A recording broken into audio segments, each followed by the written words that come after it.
was mouthing the mic.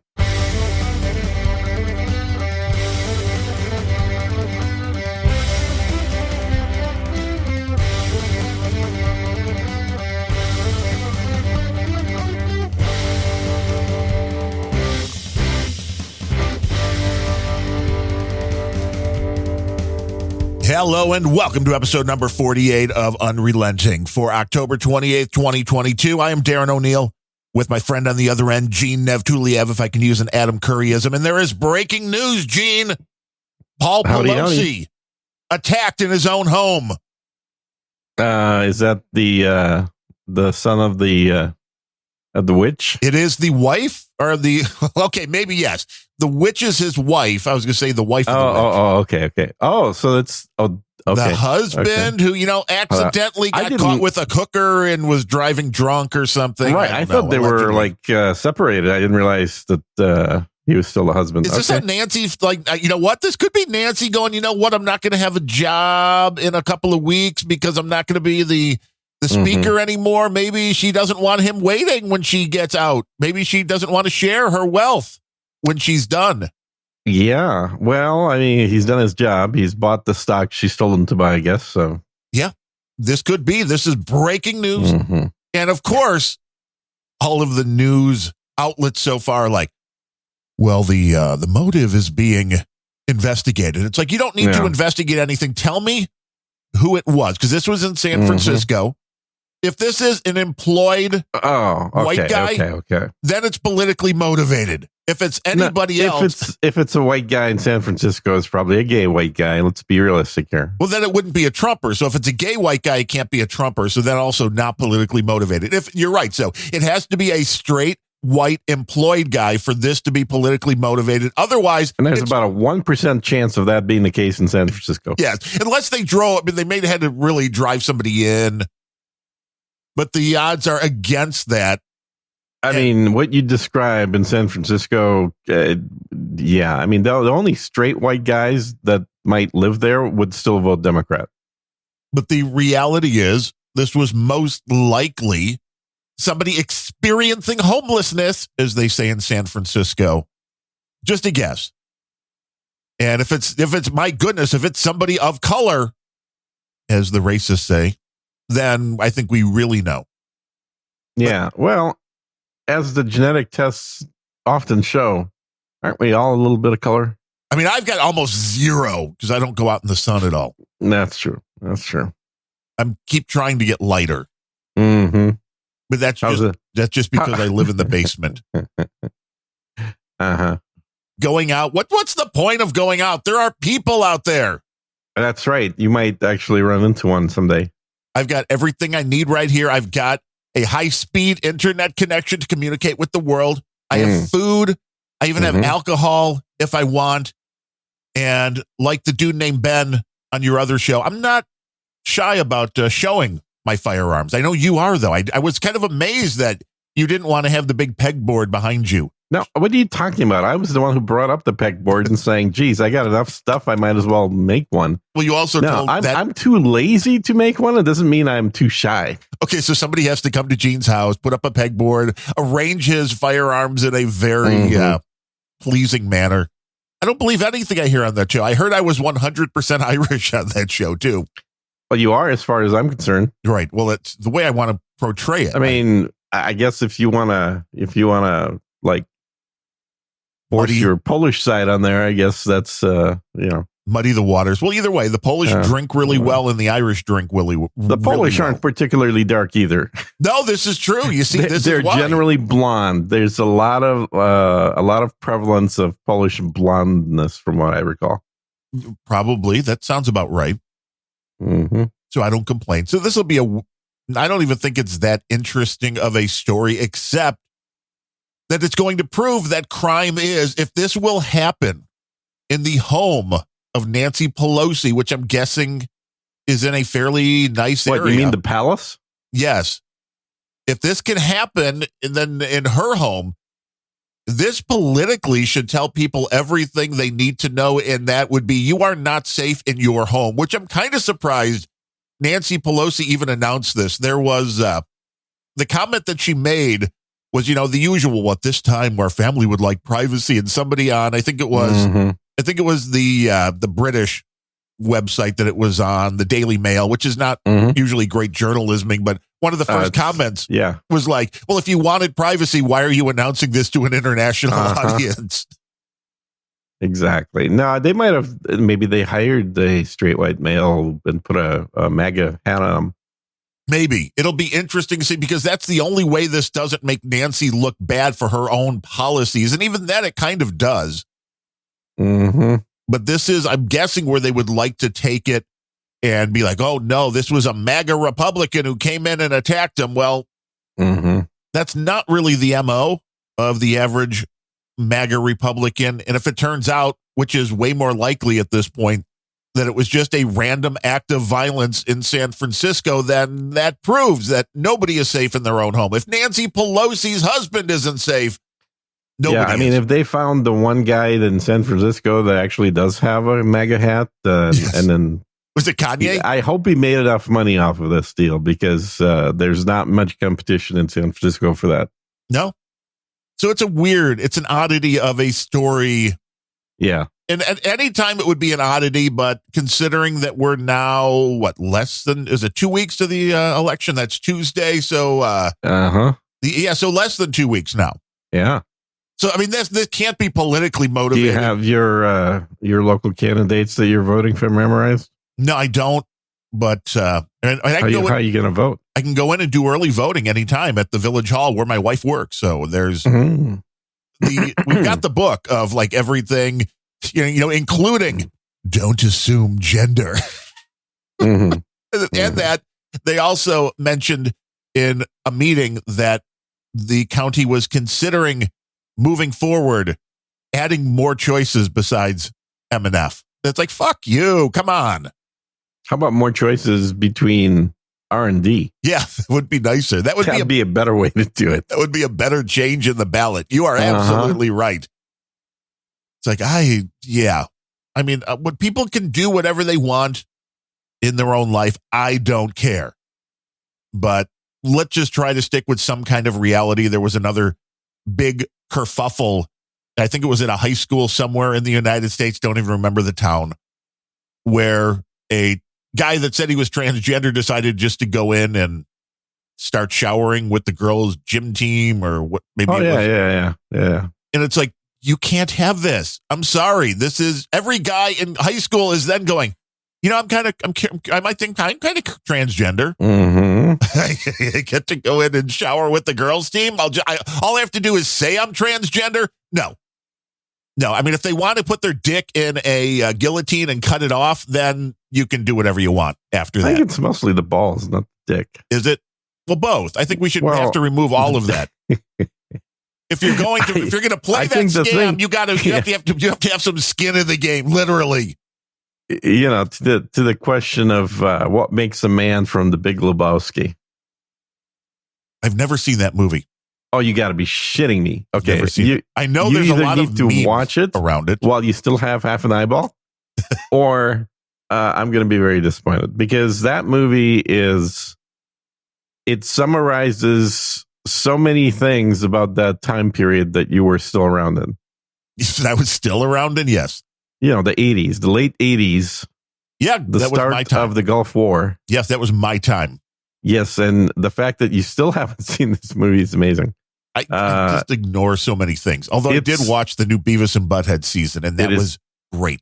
Really? Oh, that's back? I didn't realize that was back. Yeah, I couldn't believe it. And now they do still make fun of a couple of music videos, but now they're also making fun of like YouTube and TikTok videos. So that's great. Yes. I'm like, this is perfect, because that's exactly what a Beavis and Butthead would be doing today. I assume it's done by the same people, so they look the same. Yes. Totally looks the same. Like the voice 4 frames per second. Yeah. And when you watch that show, I have a very hard time not going into the voices. So it's the spaz. The manic laughter. Fire. And then come to Butthead. Yeah. He said, but. I mean, that's comic genius. Are they now? Is one of them still wearing an AC/DC shirt? Yes, the same clothes, which I think they could have updated that a little bit. It would have been funny. Yeah, could have put on a Taylor Swift shirt. Well, you figure the one Beavis wears a Metallica shirt, so I mean he was right on because they're still around, and the other, so it's AC/DC, which is also still around. They picked two good bands because they are still around today. It's the only reason those bands are around. Yes, because back in the day, people watched Beavis and Butthead, and they were like, "Who are these bands?" Yeah, it's like, oh, maybe I should check these guys out. They must be good. I mean, I only watched the first season of the Stranger Things on, was that a Netflix show? Yeah, I watched the first two, and it's definitely gotten worse with each season. Now, I know they have helped rejuvenate people knowing who Ronnie James Dio is, which is a cool thing. This is the one cool thing where entertainment comes in, and I guess they were looking for a Ronnie James Dio shirt for one of the kids, and Ronnie James Dio's widow found out about it, and she called him up and like, I got a bunch of stuff if you want it. And they incorporated a lot of it. And it's like the album sales actually went up. So this is also an interesting thing. Yeah. I think that show has been good for retro 80s nostalgia sales. People are like, well, the 80s, much better music. I know people can argue this all day long. No, there's no argument here. It's just a fact. The stuff that was considered kind of crappy pop music back in the 80s, including bands like Duran Duran. If you go back and listen to that now, it's like, that was actually classic. Pretty good. Yes. Yeah. And they didn't sound like everybody else. It wasn't like there was now when I listen to pop music, it's very hard to determine who is singing. Same thing with country today. Is there pop music today? I thought all we have was just like hip hop and, well, whatever is popular is considered rock pop and country. But I think you're right that pop music has a particular sound from the 80s that I don't think exists today. Because it's all mainly done by little kids in their basement using the same loops and processing. It all has a very similar sound to it. Melody is very hard to come by now, which is one of the reasons I like Taylor Swift. I think she's always done words and melody well. And her stuff does sound a little different than most. Although you like the new album because it sounds more like a couple of other artists. So, I mean, what people like, it's an interesting thing to figure out. I've always liked things that have, if they're not dark, they have at least a sort of a shade of darkness. Yes. And I mean, obviously not everything that fits in there. I wasn't into emo shit, but I'm just picturing you in the whole emo, little outfit, little skater boy kind of a thing. with jet black hair and mascara on my eyes, as all men had in the 80s. I think that's how you did the video podcast, right? Yeah, pretty much. Yeah. This is exactly.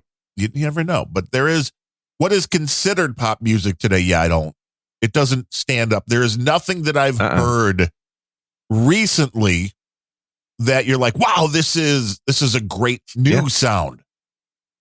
So my local grocery store that I've mentioned before that I've ordered groceries from while we're recording, HEB, the local, not all of them, but the one that's closest to me has 80s music on loop in the store. Oh, so this is what makes you spend more money because you're dancing around the aisles. This is the only reason I ever go to that store instead of just ordering online, is because it feels good. It's like a feel good store. And because it reminds you of your youth. Well, not so much youth for me, but it reminds me of the best decade. That's right. You were still like, what, 80 in the 80s? Was that about right? 70s. Come on. The 70s, I remember a little. The 80s, obviously. No, I was in my 70s. Oh, I gotcha. That'll be about right. There. And had your Don Johnson starter kit on. Oh, dude, I think I have a photo somewhere of wearing a white suit, white pants, white suit jacket with a sweater on my back tied around with the arms tied around my neck. Oh, that is so sad. I literally, and glasses, of course, but I would wear with that going to the mall. And then people are like, what's a mall, Gene? What is this thing you speak of? Yes. There's a movie called Mallrats. Oh, classic movie. That I've seen multiple times. That was my mall. And I don't mean metaphorically. I mean, they shot that movie in the mall that I used to go to. Well, that had to be weird. Why? I mean, because you're watching a movie and you're like, this looks a lot like the... Well, it doesn't just look like it. It is that mall. Well, you're right. And you knew that going in because obviously it was big news at the time that... Well, not really. Well, I mean, no one's ever heard of a Kevin Smith back then. Jesus Christ. Hey, most people haven't heard of a Kevin Smith today. That's my point. It's if they haven't heard of him today, 30 years later, they sure as hell hadn't heard of him back then. What I appreciate about Kevin Smith is he's basically us. Well, he's lost a lot of weight, though. Yes, I know. I'm working on that part. He used to be us. He's a guy that's just like, I'm just going to do whatever the fuck I want to do. And if people like it, that's great. Yeah.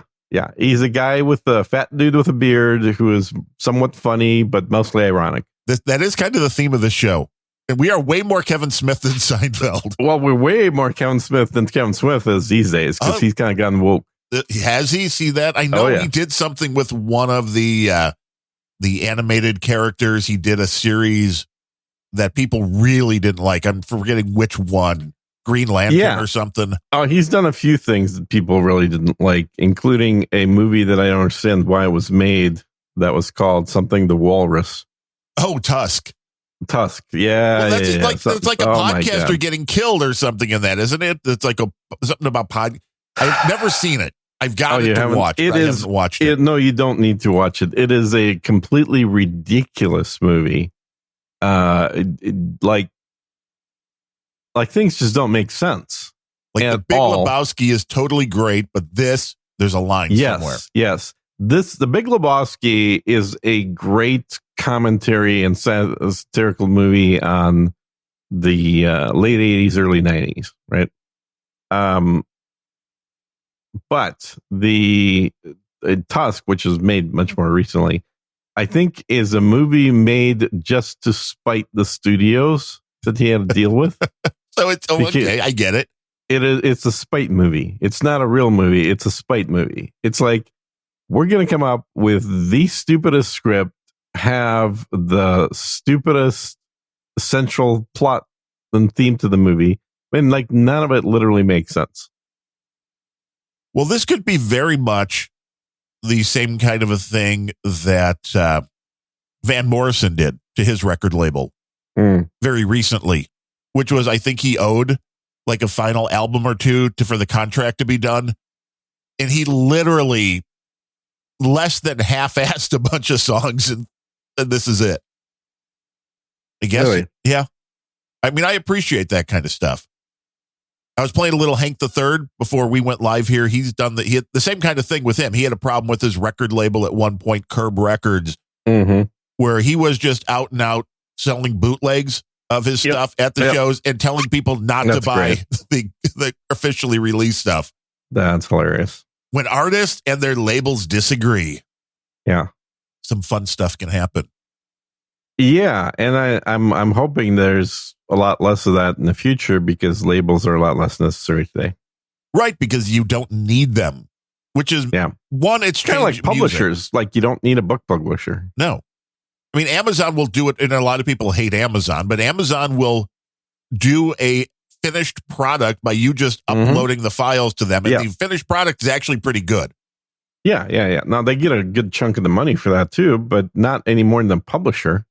No, and you get to decide if you want to publish it or not. Yeah, and a typical author used to, like well-known people, not super famous, but well-known writers, people that would sell books, they would still get under 10% royalties.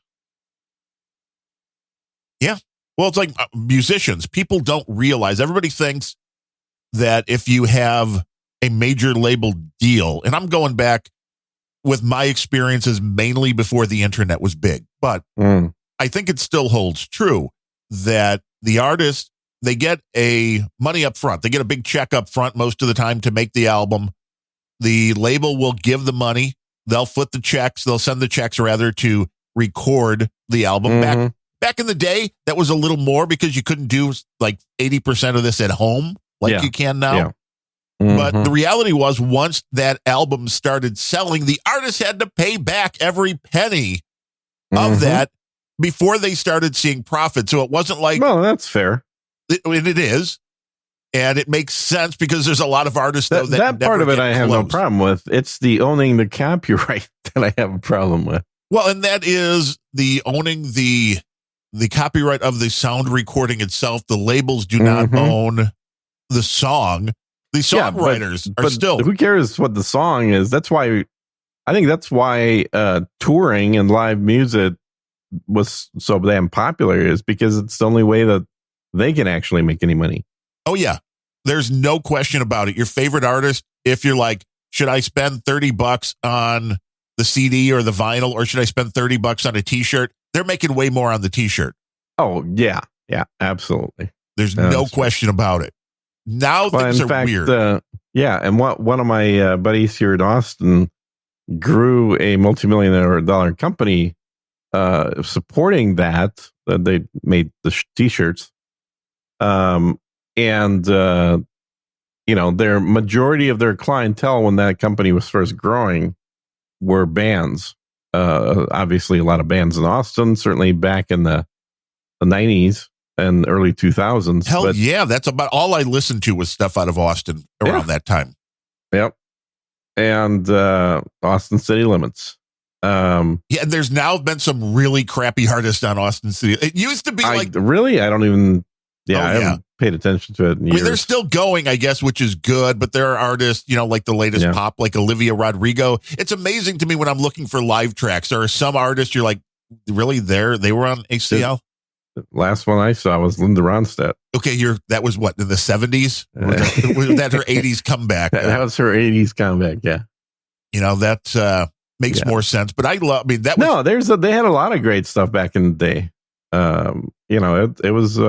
Well, the whole alt country movement. Yeah, exactly. Which is all I listened to for like 5 or 10 years. Jack Ingram, Todd Snyder, Kelly Willis, Bruce and Charlie Robinson, Hayes Carl. Just some great songwriters, some great music that was definitely not coming out of Nashville. By that time, Nashville was already all completely bubblegum. I mean, it was pretty bad even when Willie left Nashville, but then they went all bubblegum in the 80s and 90s.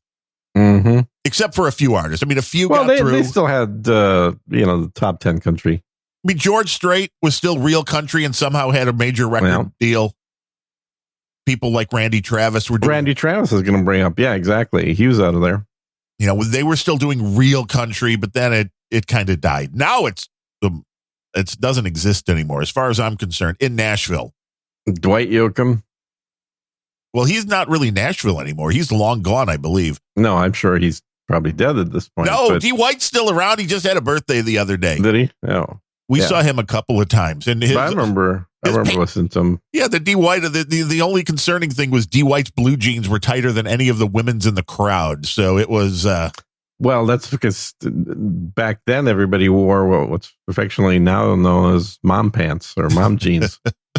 Men should not wear clothes that are blue in the color of jeans, but actually just tights.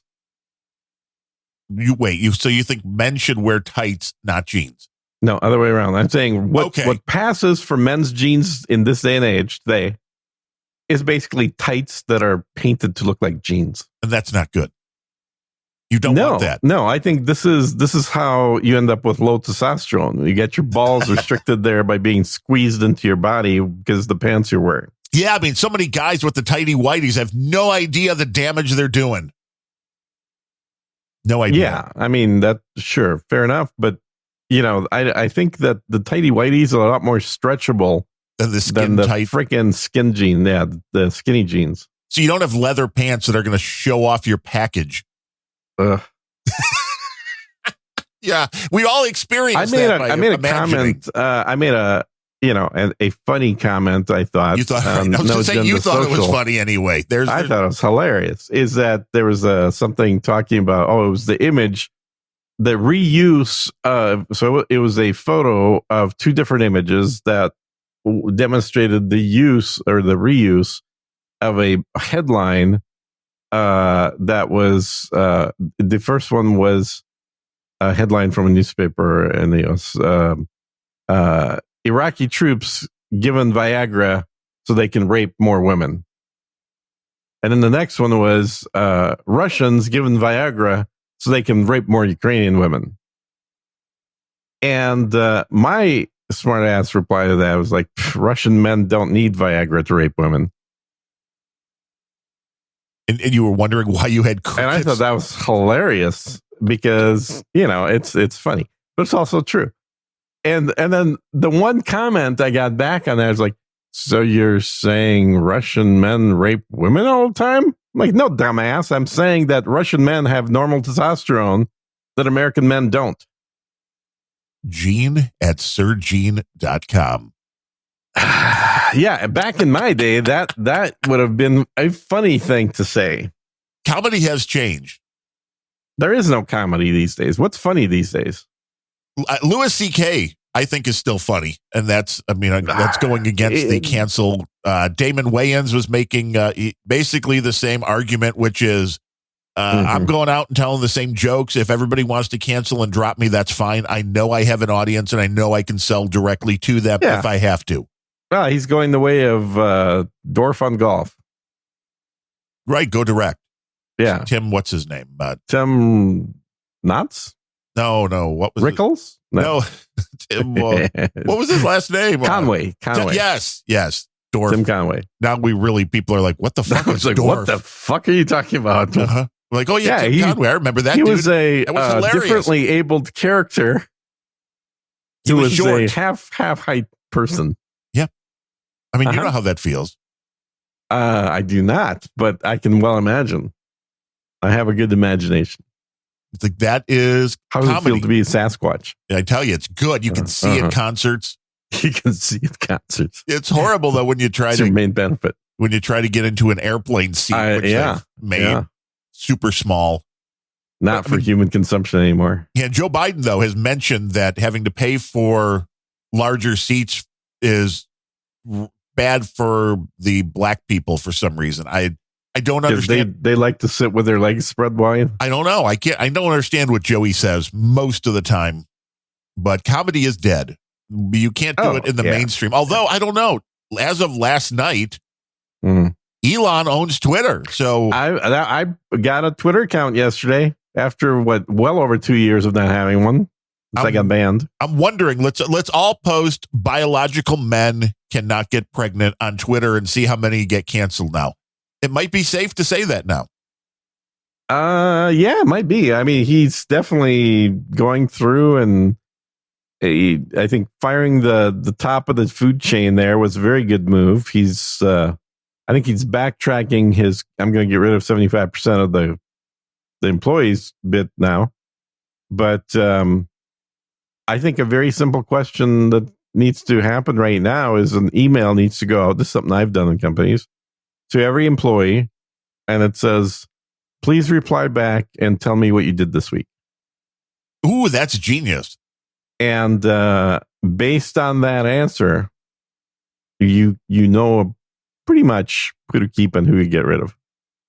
That's an interesting idea. I would have not thought of that, but that works. That's why I'm a highly paid professional. Because the people that you can verify are lying and saying they did more than they did, gone.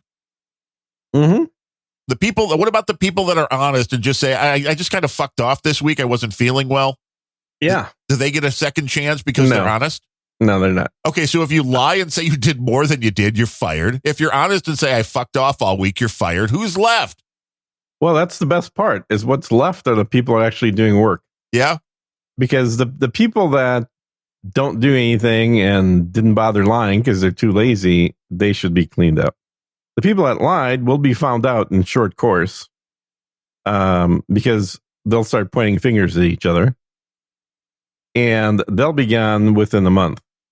And the people that are left, which will be about 30% of the company, are the ones that have actually been doing the work for all these years. And probably have been covering and carrying for everybody the else, other 70%, right? Yeah, that's usually how it works.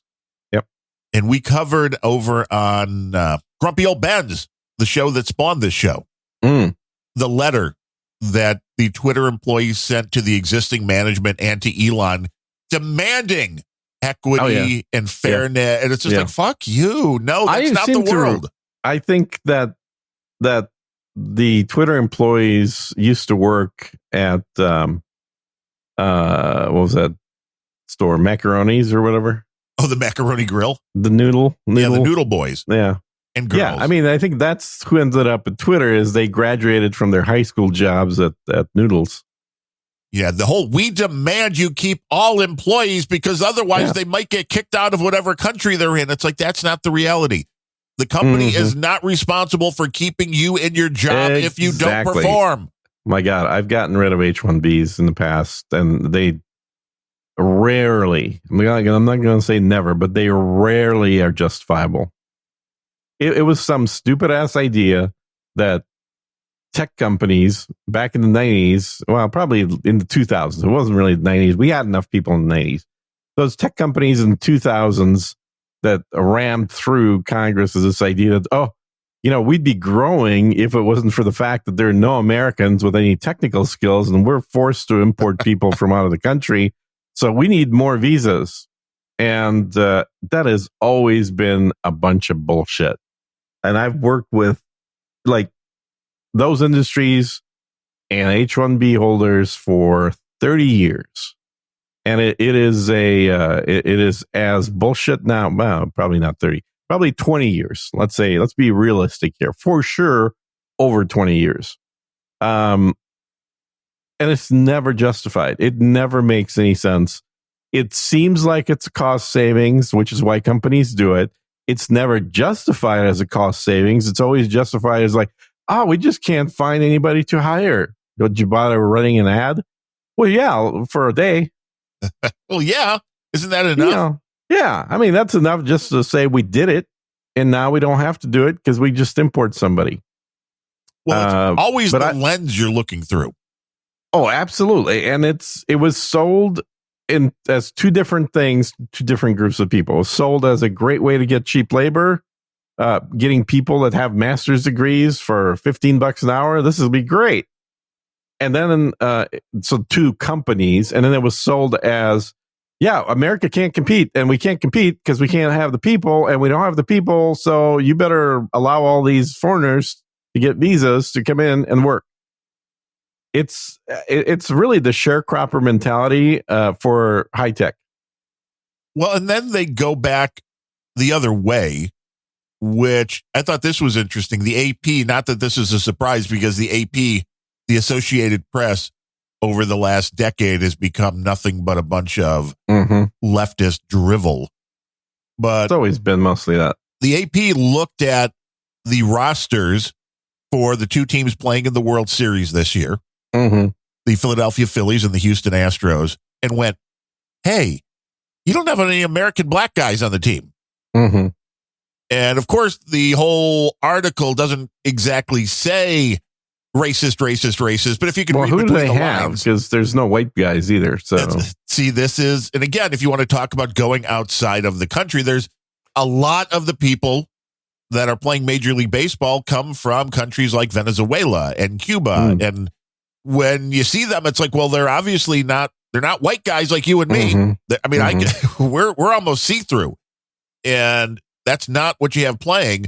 But I don't know, man. I got plenty of Middle Eastern jeans and stuff. Do you? Do you fit in them? Are they tight? Do they squeeze your nutsack? The Middle Eastern jeans? They're nice and loose. There you go. That's good. Yeah. Those are good jeans. Yeah. But I just thought that was kind of hilarious that was where they were going to go, because, and I didn't go look, but how many on the last few NBA finals, how many white guys were there on the teams? Because if you're going to start going, Larry Bird, right, Larry Bird, which was like 1981. Okay, I know there was like Dirk Nowitzki, but he was, he was a foreign, he wasn't American, but there some white guys have played in the NBA, but overall, the NBA Are you trying is to just very ruin black. sports by getting white guys to play basketball and black guys to play hockey? Yes, this is what I want for equity. I think we need an all white basketball league and an all black hockey league. That would solve some problems, wouldn't it? Yeah. You have the majors and the minors. All the black guys are like, I don't want to play hockey. Uh-huh. It's like, this is, again, people are good at what they're good at. Why do we keep wanting to say, well, no? I mean, maybe the reality is that 20 to 30-year-old Indian dudes are way better at coding than anybody else. So why not hire them to do the coding? Yeah, they're not. But what I've literally observed in that time period that I've been involved with them is the cost of that used to be cheap labor going up and up and up and up to the point where... Well, the internet's helped change that because you can now work from anywhere. So now you can, but even before, well, I mean, the internet is always around, but like literally, I remember having good deals at hiring guys for $30,000 a year that have masters and are good at technically, to then paying 60, 80, 90, and then finally over 100,000 to have somebody that is coming over from India to do work that plenty of people in the US would be happy to do if only you posted job ads. Probably makes sense. It's a here's something that I've mentioned before, and it's certainly not politically correct. It just happens to be true. Other than Americans, literally every other people in the world, because America's, a country of immigrants, but every other country has a standard built-in preference for their own people. And what I mean by that is not only if you go to pick a random country, Poland, not only if you go to Poland, are Polish people more likely to get a job opening than a non-Polish person with the same skill set. But Polish people in the U.S., back when Poland was a fairly new immigration country and there wasn't a shit ton of Polacks everywhere, would help each other and give each other jobs, possibly over other qualified people, but specifically in their neighborhoods, in helping other people with the same background.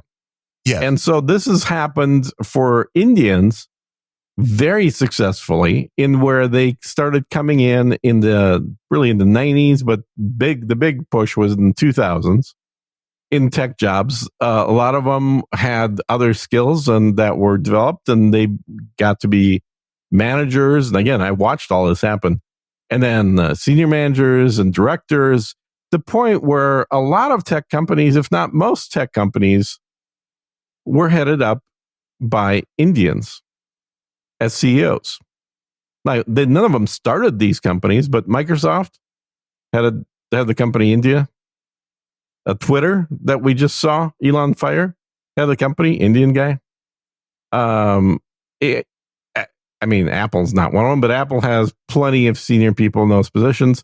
But even non-tech companies like PepsiCo, 15 years ago, the CEO of the company was Indian. And it's not to say, oh my God, you that's so racist. You don't want to give Indians promotions. No, that's not what I'm saying. What I'm saying is what happens, and this is just factual. This is not some bullshit, racist shit. Yeah, that certainly exists out there, and I've seen plenty of it about Jews. Oh, the Jews will, they'll only do shit with other Jews. Jews will happily sell other Jews for money, and I can make that joke because I'm Jewish. But no, this is what happens: is you get a manager who's an Indian dude, and you start noticing that his department, which used to be like 95% non-Indians, whoever, it doesn't matter, men, women, different ethnic backgrounds, somehow turns into like a 80% Indians. Or if it's a Pakistani, it'll be all Pakistanis, but no Indians because they hate each other. Right. Oh, sure. But the idea is they kind of start preference-based hiring, and you can't do anything about it because they're hiring a minority. So the company's happy about it because they're getting their quota of minorities and saying, hey, look how progressive we are. We're so progressive that we're only hiring guys from India. And then they end up bringing these people in using their... Again, the U.S. is like the only country that doesn't exhibit this. I'll use Russians as an example. Same exact thing. You get a Russian guy that gets a job. Next thing you know, there's 10 Russian guys in that company, and either because they're reporting to him or because he helped to push their resumes through and got them the interviews and made sure that more of the people come in. Do not give Russians jobs. See Brooklyn in the troll room giving you karma, saying it happened at his job. Yeah, it happens all the time, and it's not any one group. I'm not being anti-Indian here. Like literally every group does this. The only difference is in other countries. Well, they do it not only just in companies. This is why people have their friends groups, which is why I find it hilarious. These new television shows, if they were making friends today, one would be white, one would be black, one would be Asian, one would be Russian, one. No, there would be no Russians. It'd be basically black. Hate all the Russians. And Latino and a disabled. A few and LGBTQs, right? Got to have at least a few. I mean, the trans. You're going to have your one token white male, so you have somebody to make fun of the fact that they run the world and the patriarchy is evil. And that's it. That's it. You got your one token white dude. And even though he's straight, everybody thinks he's closet gay because, pretty much everybody is. But this is just human nature, is that people... I think we just described the hit show. Yeah, I think we did. Let's get this going. We gotta, get the... Hey, does anybody know Kevin? Anybody know Kevin Smith? Let's get him on the phone. We can get this green lit today. He'll make garbage. He'll do it. Yeah, totally. He'd get it done. Well, Kevin has a history of using, other sexual characters in his movies. Yeah, he's hit and miss. And he's a great public speaker. He's very entertaining. I don't know. I like his movies, most of them. Not the stupid Tusk one, but certainly his earlier ones. There is breaking news, Gene. Tom Brady and Giselle, the divorce is final. So she is back on the market if you need to go and make your...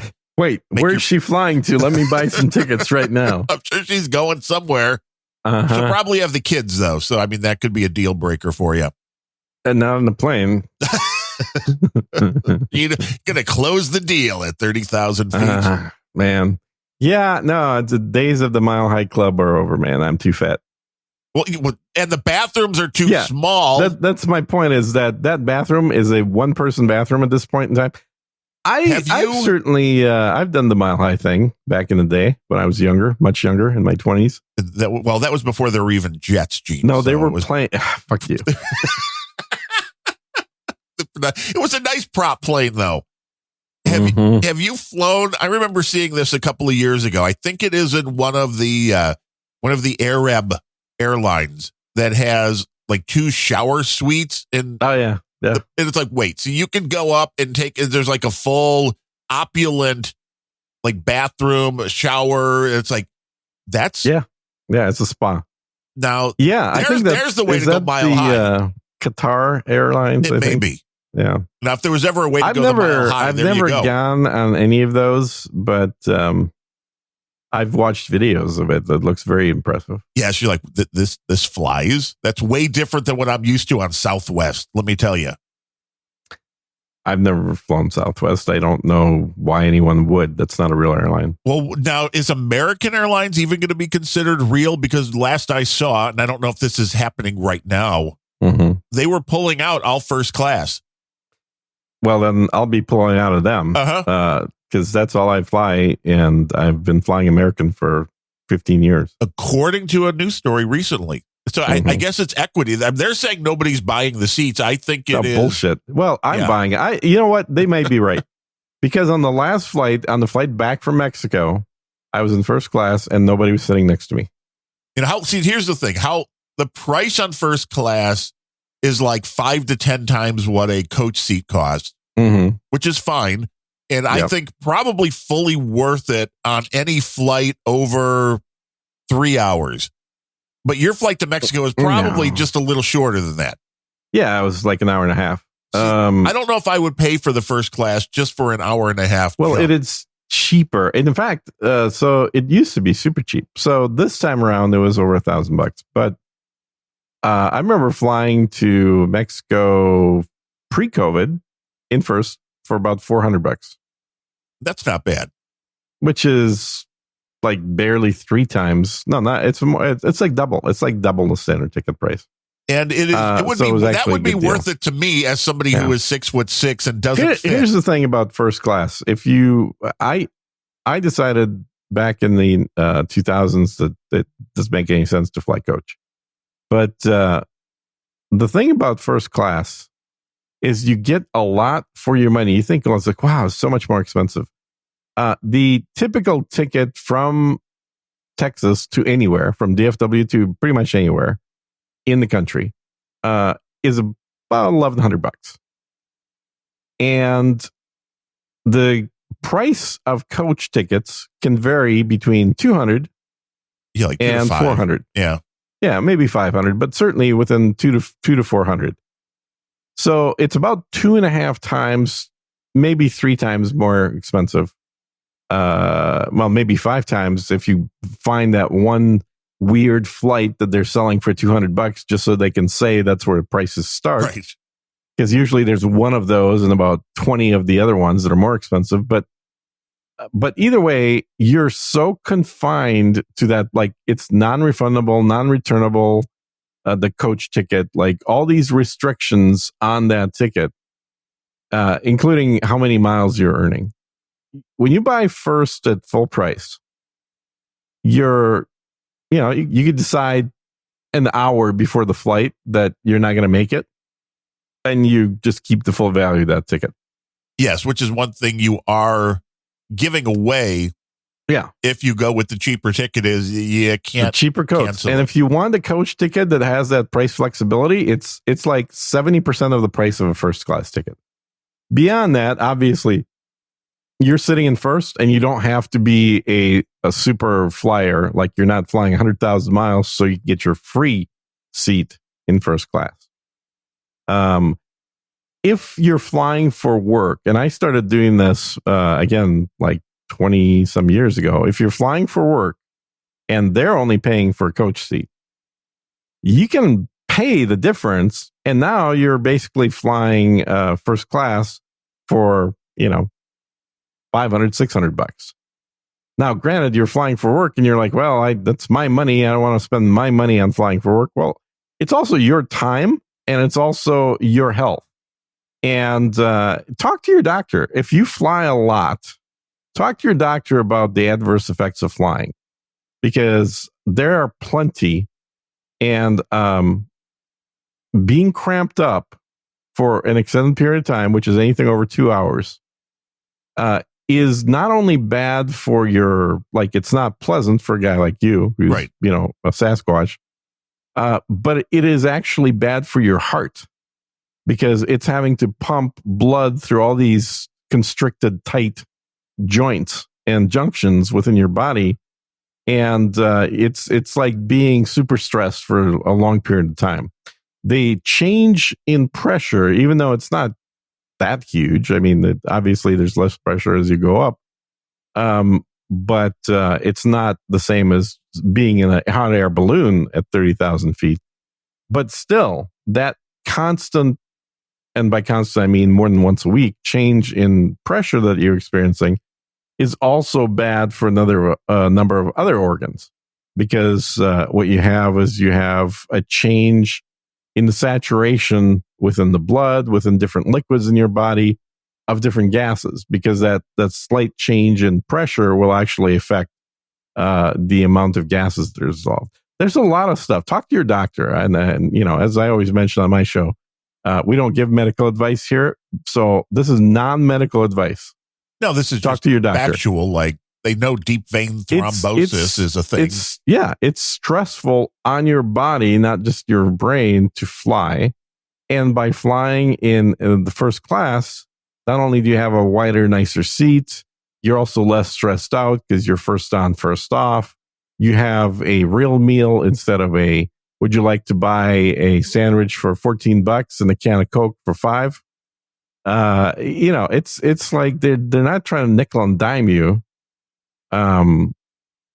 But certainly this is a long way from the heyday of the flight. Flights before 9/11 were a very different experience than first. When I was flying first in the 90s, we had real silverware, real plates, real multi-course meals on planes. And, everything was much nicer. And when you were flying internationally first, oh my God. I remember waking up in the middle of the Pacific. And, you mean over the Pacific? Over the Pacific, in the middle of the Pacific, over the Pacific. Some people have tried to do that to you. On a flight from Hong Kong. And instantly when I woke up, the stewardess comes over, and that's what they used to be called back in the day. Right. Now it is sexless flight attendant whose job is not to serve you, just to be safety. God damn it. They want to make sure you realize these days that their whole job is just the safety of the flight. It has nothing to do with service. And that's very evident, by the way. But anyway, so this stewardess pops over and is like, would you like anything, Mr. Neftuli? And I said, I would love a lox bagel because I'm Jewish and everything. That's what I've heard. Yeah. And Russian. I mean, you are really not blessed to be living in this time. And I was prepared for I'm sorry, we can get you a bagel, but we don't have lox. We don't have smoked salmon. They said, we'll send somebody out for some lox. Yeah. She said, very good, sir. Just a second. And she brings me a lox sandwich. I'm like, holy shit. And this flight didn't have menus. You just tell them what you want and they'll make it. I mean, this is like first class transcontinental flights back in the 90s. It was a whole different experience, probably closer to the one with the flight with the shower that you described. I've never been on one of those Middle Eastern airlines because, I'm Jewish, but I have been on airlines to Asia and Europe, and the experience back then was much, much superior. And the cost was more reasonable. Like you could get a first class flight to Europe for about $3,500 back then. Now which I makes checked. more sense. Yeah. I checked recently. $10,000. I can for handle $10,000. You used to be able to take a Concorde for $7,000, right, and be there quick. Although the new planes are coming. Yeah, we'll see. That's what they say anyway. They've been ordered. They've been coming for 20 years. Yeah. But this actually much more recently, there have been specifics, and allegedly the planes have been ordered. And there's a few of them being made. We'll see. Yeah, we'll see. In the control room, it's horribly non-efficient to fly at those speeds, fuel wise. Well, yeah, but who cares about the environment? I mean, allegedly, it's not the environment; it's the cost. It's the plane now is allegedly, it's very green. Mm-hmm. Don't worry about it. The cost doesn't matter. In the control room, C. Brooklyn mentioned Pan Am, and did you see? It was a short-lived television show. Totally. It was a TV show. That's right. Yeah, I flew Pan Am back in the day as well as a kid. Yeah. But the television show, the waitresses, waitresses? Wow, I'm going to get hate mail. The stewards, the stewardesses, yeah, very attractive. And they used to have. So this is totally realistic. I remember this when I flew. Is they used to have a maximum weight allowance for stewardesses of 110 pounds. They covered that in the show, like the weigh-in as you got to the airport. Totally. Yeah, that's what kept them in decent shape, is the fact that like they literally had to be thin under the pretense, of course, of, well, safety. We want to maximize our airplane's ability to carry cargo and passengers, and therefore we're going to restrict the weight of the stewardesses. There you go. Realistically, obviously, men like pretty things.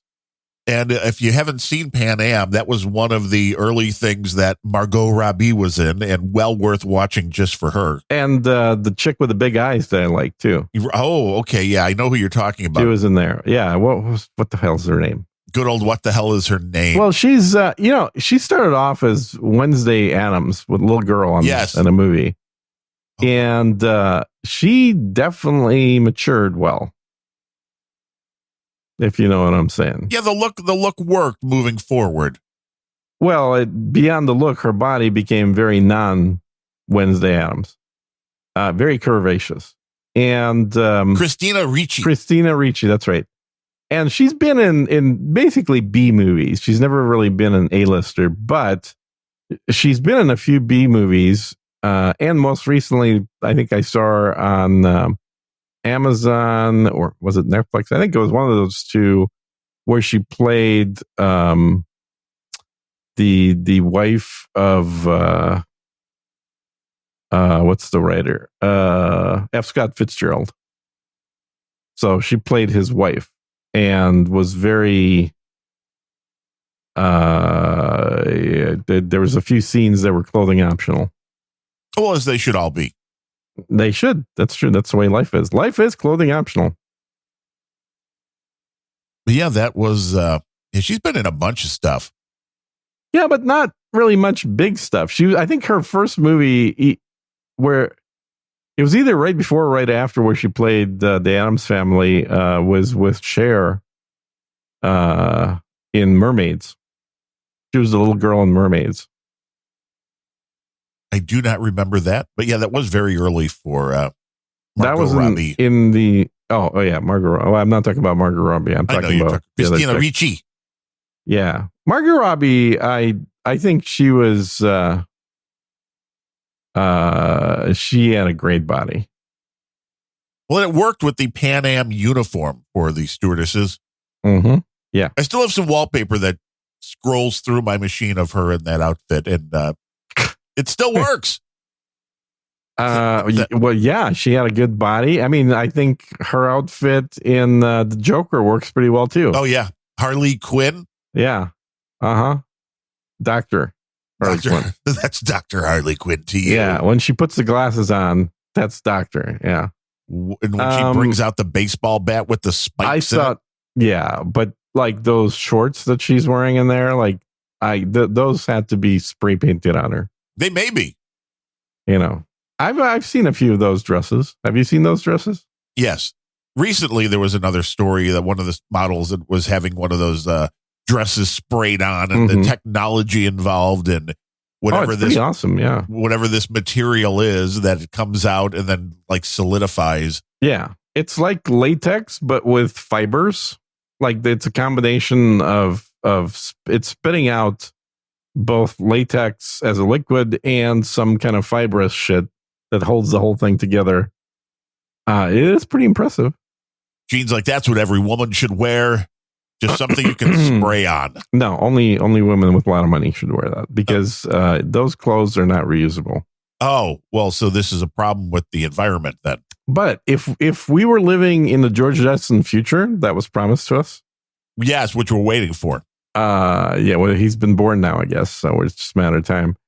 It'd be that type of automation where, you step out of the shower after taking the automated shower, and then you step into the clothing sprayer, which would spray on the clothes. And then, you go to the kitchen where the robot would make you breakfast. And then you walk into your little flying car. Then rinse and repeat at the end of the day. Yeah.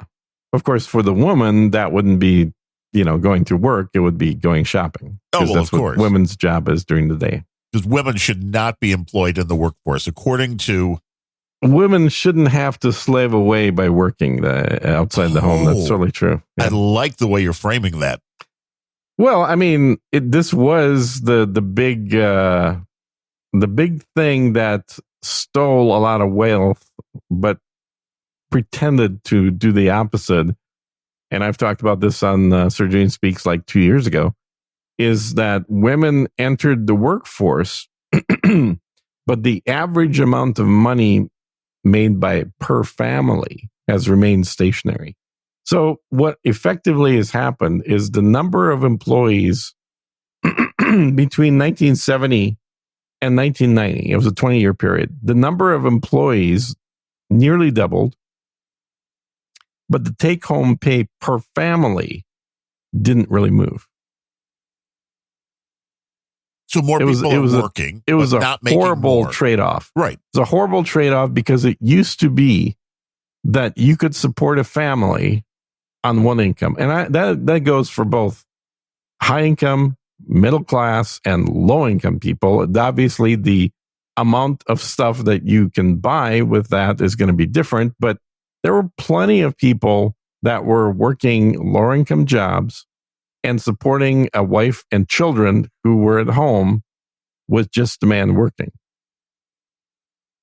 Which was all intentional, though. That was not that unusual. Well, it was intentional because this is all part of the New World Order. Right. Is the idea that if women are not working at jobs outside the home, then we're not maximizing the workforce. Like the serfs are getting too much time off, and we need to get the serfs to be actually working for us.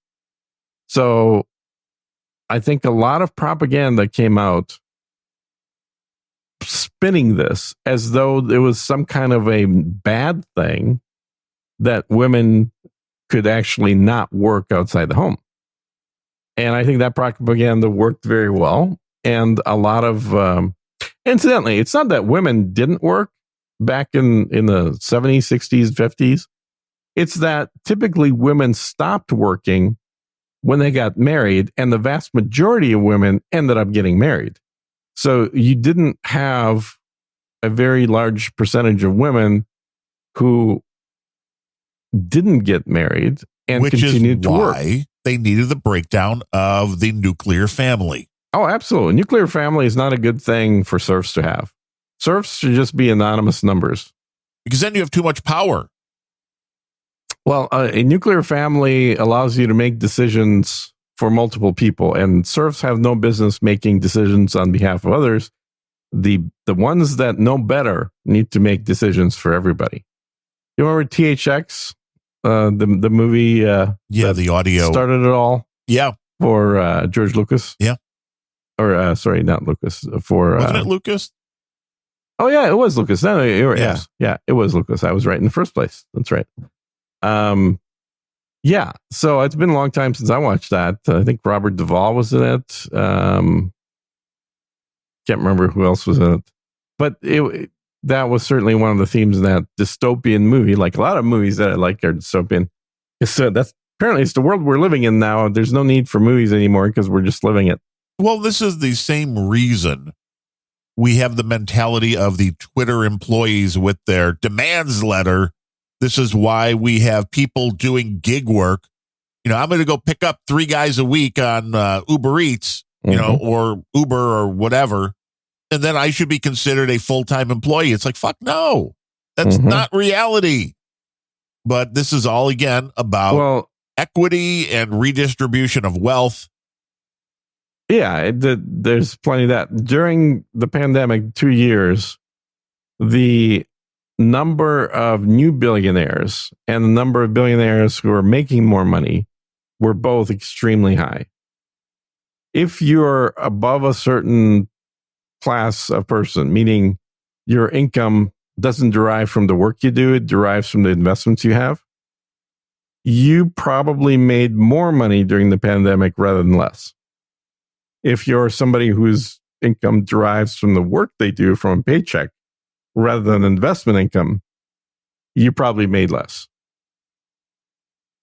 We're creating a bigger difference between the haves and the have-nots. And by have-nots, I'm including middle-class America.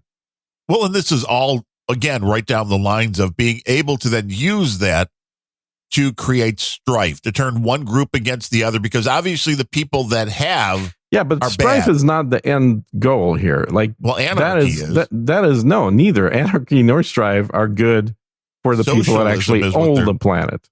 Like, none of that is. Socialism isn't good either.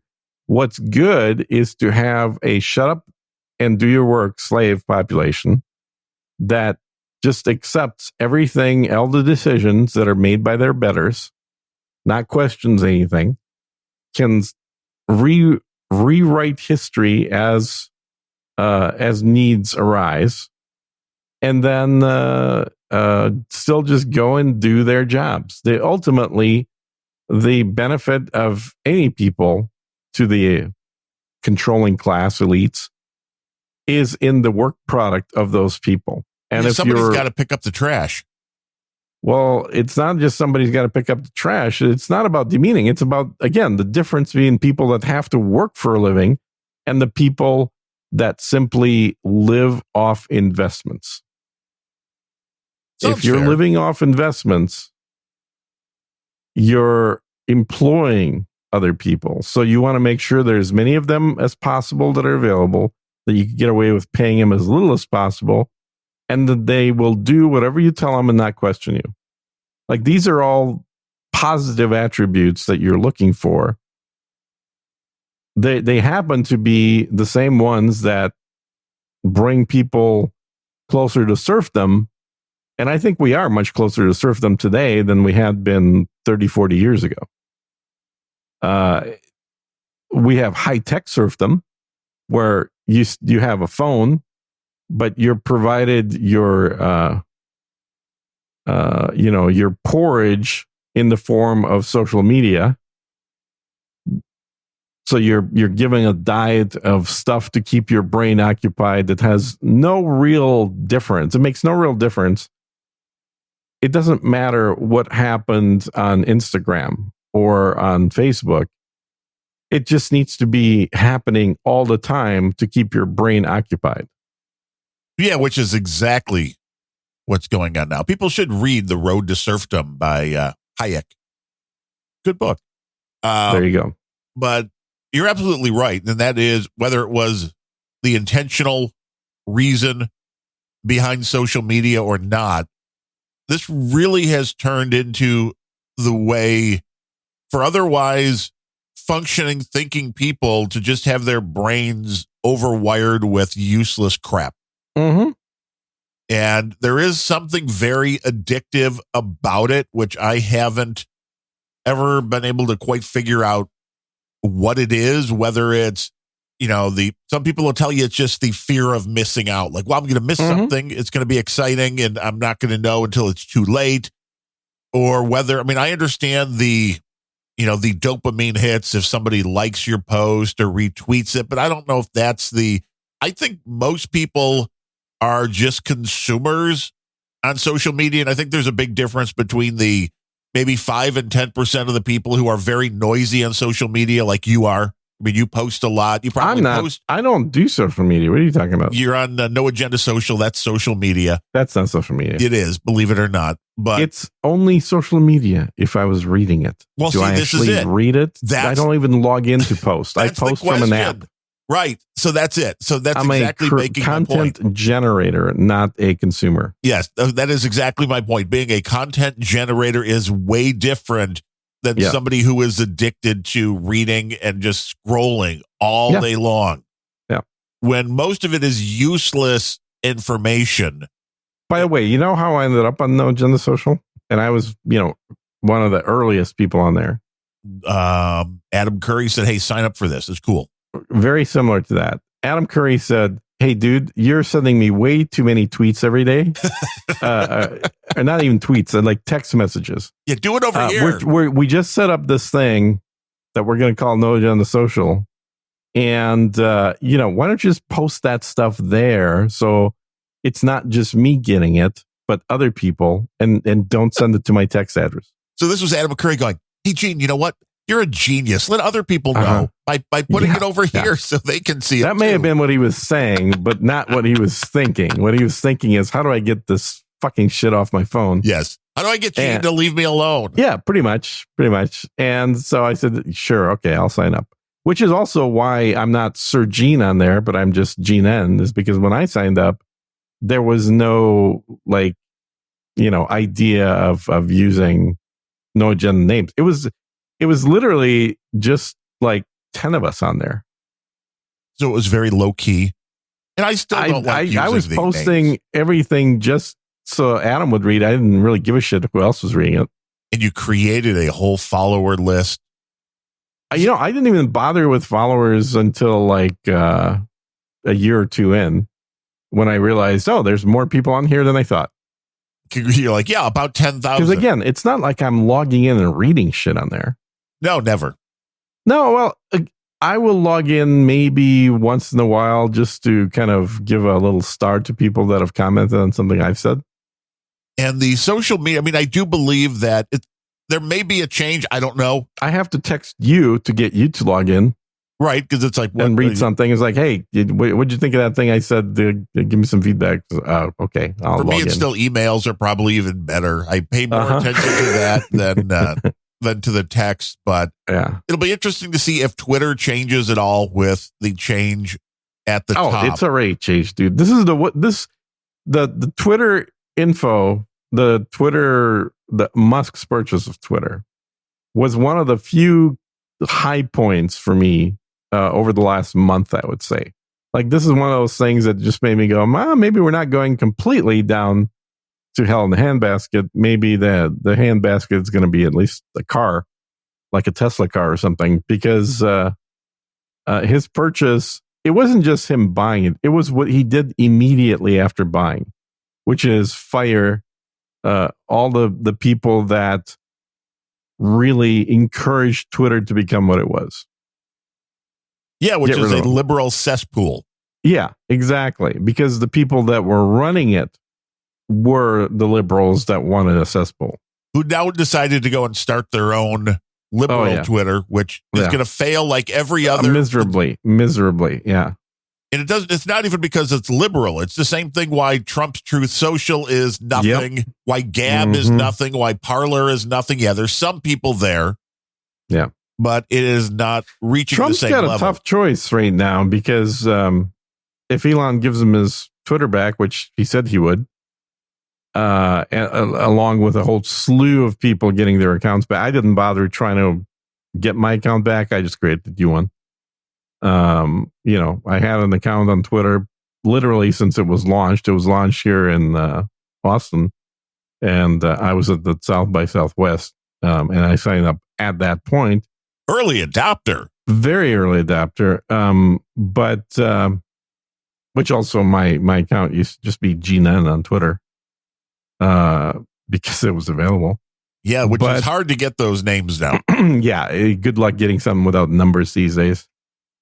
But I figured the fastest way to it, and just because I wanted to like reply to Elon with his whole purchase message right away, I just created a new account. But the tough choice for Trump is, he's got his own little Trump Social, for lack of a different name, True Social, but it's really Trump Social. It's just full of people that are super fans of Trump, but there's not many of them. There's maybe 1 million. But you go to Twitter and Trump's got 75 million followers that he had before his account was shut down. So if that account gets restored, that's like 75 times bigger than his audience of people that already agree with him anyway, his echo chamber of Trump Social. Well, you can do what everybody does on social media, which is have an account on everything, and you have a service that duplicates it everywhere. But I think what Trump liked about Twitter, which doesn't exist on True Social, is that humongous audience size. Yeah, and he knew that the people that didn't like him were being poked when he said things. Exactly. It's as much as anything, him saying things that he knew were going to be poking the other half. And it was entertaining. Yeah. And a good debate is good. That's what all we want, is a good debate. I don't care what side of the aisle you're on. Yeah. The idea that a corporation decided to punish a sitting president of the United States for free speech that they didn't approve of. Well, hell, the House is still trying to put him in jail for it. But that's at least different. That's a legal process, right? This is literally a private company saying, "Yeah, we don't like what you're saying, so we're gonna." This is like back in the day of Hearst running all the newspapers, saying, "Yeah, we're not going to publish a single story about Trump. We're going to pretend he doesn't exist." And when you own most of the newspapers in the country and you do that, right, that creates a significant impact. Oh, it does, because this is where people go for news. As insane as it is, people turn to sites like Twitter and Facebook for news more than they turn to actual news outlets. Well, what is a news outlet? Would you trust one these days? No. So people should be turning to other things. But to be fair, I trust CNN more than I trust a random person on Twitter, and I don't trust CNN hardly at all. But I don't. I'd rather trust a random person. See, but you need to know who the random person is. Yeah, or it doesn't make any difference. I pretty much spent my entire life without a TV set, and there have been some rare exceptions, like when I was married, we had a TV. And when Miami Vice was on. Well, I certainly watched plenty of Miami Vice, but for most of my life, I just haven't had a TV. And the reason for that is that I just don't like advertising. I mean, I like good advertising in the form of entertainment, but 99% of advertising is horrible. But that's not a television's fault. That is the content you put on your TV, because 95% of the YouTube videos I watch on a 60-inch screen, baby. Yeah, well, I'm referring to television not in the size of the screen, because I also have a 10-foot screen that I watch. See, there you go. In my bedroom. You mean like a cable subscription? No, not. Yeah. What I mean by TV is, cable or broadcast, not the physical device called television. Gotcha. I didn't have one of those because there was no point in it ever, I don't think. But I certainly, that doesn't make any sense. Things with advertising doesn't make it. I pay for YouTube, even though I think Google sucks as a company, but I pay for YouTube so I don't have to have ads. Yeah, because if you watch more than 5 hours of YouTube in a month, you're better off paying the $12. Yeah. $12 gives you two things. It gives you no ads on any YouTube videos, and without having to worry about some, installing some plugin that'll delete ads or some bullshit. It's just no ads. And it gives you access to YouTube Music. Yes, which is new. They just upped what you get with the premium subscription too. Well, they've had that for years though. I've used it for years. I thought there was just an email that came out of all the stuff they're adding, which makes sense because they want more people to subscribe. But either way, YouTube Music, it accomplishes the same thing as music on Alexa does with the Amazon Music, I guess, which is you just type in any artist or any track and it'll just start playing stuff. It's kind of what Pandora used to do before Pandora started putting ads in. It's ad-free music by keyword. And that's all I've really ever wanted, because I don't listen to top 40. I've always listened to things that are a little bit more edgy. And, so or more emo, I'm sure people are thinking now. That's all I listen to. You're totally dark music. He's like a 5-finger death punch kind of guy. Don't even know who that is. I'm sure. Yeah. You've got their posters on the wall. I have posters on the wall. The posters I had on the wall were of the Ferrari. Well, I did have a Ferrari poster, but I think also I had the Porsche 928 posters, 944 posters. Yeah. You're like, these are the cars I want to buy when I grow up. Yeah. Not 911 for some reason. I thought these looked better, even though they're crappy cars. And then you grew up and realized the cost of such cars and decided it was probably a bad idea. No, not at all.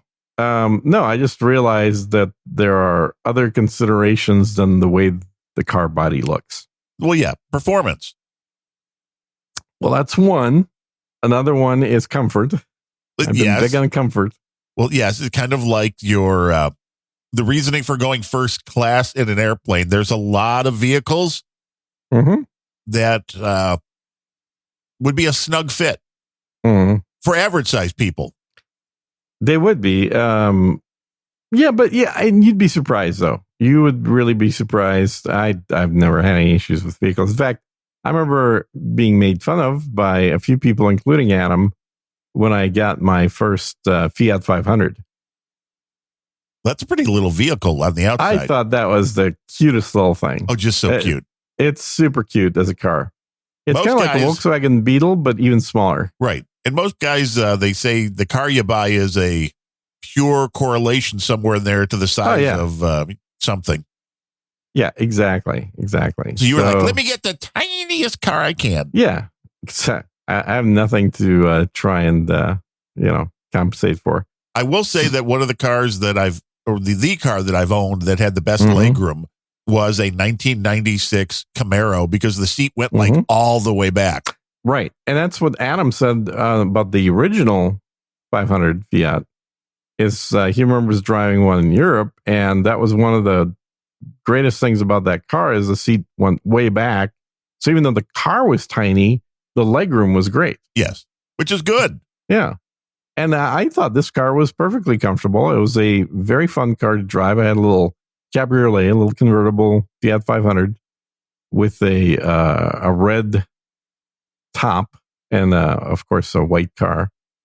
And then enjoyed that so much that, actually, I ended up